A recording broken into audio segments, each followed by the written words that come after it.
लोकसभा चुनाव में जीत का परचम लहराने के लिए सियासी दलों के नेता अपने अपने अंदाज में वोट की अपील करते दिख रहे हैं। इसी बीच बीजेपी के प्रदेश अध्यक्ष महेंद्र भट्ट जनता को संबोधित करते हुए भावुक हो उठे, जिसे लेकर कांग्रेस चुटकी लेती नजर आ रही है। देखिए रिपोर्ट। बीजेपी को पीएम मोदी का सहारा, फिर महेंद्र भट्ट ने आंसू क्यों निकाला? वोट अपील करते हुए रो पड़े महेंद्र भट्ट। क्या बीजेपी की राह में है संकट? लोकसभा चुनाव में सियासी दल अपनी अपनी जीत का दावा करते दिख रहे हैं। अपने अपने तरीके से प्रत्याशियों के लिए वोट की अपील करते दिख रहे हैं। कोई स्थानीय बोली का सहारा ले रहा है तो कोई खुद को पहाड़ प्रेमी बता रहा है। लेकिन इस बीच बीजेपी के प्रदेश अध्यक्ष का जनता को संबोधित करते हुए भावुक होना चर्चा का विषय बन गया है। यूं तो इन दिनों मंच से नेता अपने प्रत्याशी के लिए पूरे जोश में वोट की अपील कर रहे हैं, लेकिन जोशीमठ में जब महेंद्र भट्ट पौड़ी लोकसभा सीट से प्रत्याशी अनिल बलूनी के लिए वोट मांग रहे थे, तब वो मंच पर भावुक हो उठे। आंखों में आंसू लिए महेंद्र भट्ट ने जनता से कहा कि ये मेरी साख का सवाल है। चट्टान की तरह खड़ा हूं इस विश्वास के साथ, एक बार मेरी इज्जत का भी सवाल है। इस बार मेरी इज्जत का भी सवाल है। आप सब लोग जिंदाबाद जिंदाबाद जिंदाबाद। मेरी हाथ जोड़ के विनती आप सब लोगों से, जोशीमठ से, सर्वाधिक मतों से आपका अनिल जी को जिताना है। बहुत बहुत धन्यवाद।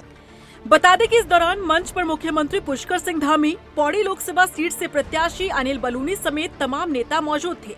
इसी दौरान जब महेंद्र भट्ट जनता को संबोधित करते हुए भावुक हुए तो सीएम धामी महेंद्र भट्ट को दिलासा देते नजर आए।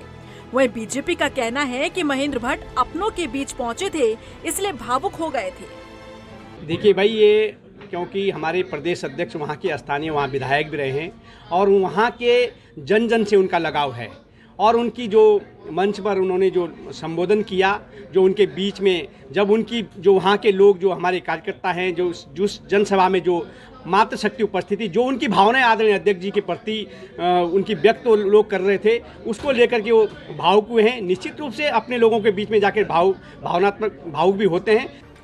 महेंद्र भट्ट के भावुक होने पर मुख्य विपक्षी दल कांग्रेस ने तंज कसा है। कांग्रेस का कहना है कि जनता ने बीजेपी के आंसू निकाल दिए हैं, क्योंकि जो वादे किए थे जनता से, बीजेपी उसे पूरा नहीं कर पाई है। देखिए, भारतीय जनता पार्टी के आंसू निकाल दिया जनता ने। जो इन्होंने वादे जनता के साथ किए थे, वो वादे धरातल पे कहीं देखने को नहीं मिल रहे। उत्तराखंड का जो सबसे बड़ा मुद्दा है, युवाओं के भविष्य के साथ जो इन्होंने छेड़छाड़ करी है अग्निवीर लाकर। उत्तराखंड में हर परिवार से एक आदमी आर्मी में होता था, लेकिन उन्होंने 4 साल के अंदर उनको घर बैठाने का काम कर दिया और उनका भविष्य चौपट कर दिया। और प्रधानमंत्री जी 15वें साल में अपने प्रधानमंत्री बनने के लिए जनता से वोट मांग रहे हैं। प्रचार के दौरान बीजेपी प्रदेश अध्यक्ष के आंसू बहुत कुछ बयां करते हैं।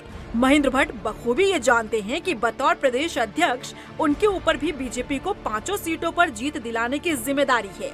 संगठन की मजबूती को दर्शाना है, तो वहीं सियासी जानकार ये भी मान रहे हैं कि पौड़ी सीट पर बीजेपी को कंपटीशन टफ नजर आ रहा है, क्योंकि इस सीट पर जहां अंकिता भंडारी को इंसाफ दिलाने का मामला ज्वलंत है, तो वहीं बाहरी पहाड़ी की लड़ाई भी इस सीट पर ही देखने को मिल रही है। वहीं जोशीमठ में भू धसाव के बाद से बदले हालात को लेकर भी बीजेपी की धड़कनें बढ़ने लगी है। ऐसे में भावुकता और इमोशनल कार्ड के सहारे बीजेपी नैया पार लगाने की कोशिश करती दिख रही है। यही कारण है कि जनता को संबोधित करते समय बीजेपी प्रदेश अध्यक्ष महेंद्र भट्ट के आंसू छलक उठे। ऐसे में देखना होगा कि चुनाव में महेंद्र भट्ट के आंसू वोटर्स पर कितना असर डालते हैं। रफ्तार मीडिया के लिए देहरादून से सुशांत सिंह के साथ ब्यूरो रिपोर्ट।